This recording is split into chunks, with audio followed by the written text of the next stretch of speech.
अपने सब सुनि रहल छी पुष्पमाल्यम संगीतक प्रस्तुति। आई अपने सभक बीच हम जे गीत सुनाबऽ जा रहल छी बहुत दर्द भरल मैथिली चेतावर। एहि गीतक सार अछि बेटी के लेल सासुर चाहे कतबो धनी भऽ जाय, आलिशान महल में रहे मुदा नैहरक पोटरी के आस सदैत रहे छै। नैहर सँ आशा रहे छै जे हमरा किछ माय बाप जे ये से भेजैत रहे। तऽ एहि गीत में हम सुनाबऽ जा रहल छी नैहरक आशा।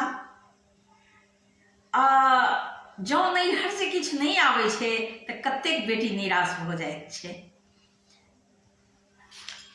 तऽ सुनू, आगू बढ़ऽ से पहले अपने सबके समस्त मिथिलावासी के हमर प्रणाम अछि। हमर प्रणाम स्वीकारल जाओ। अपने सब सँ नेहोरा है कि अंत धरि एहि गीत के जरूर से जरूर सुनी।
बीते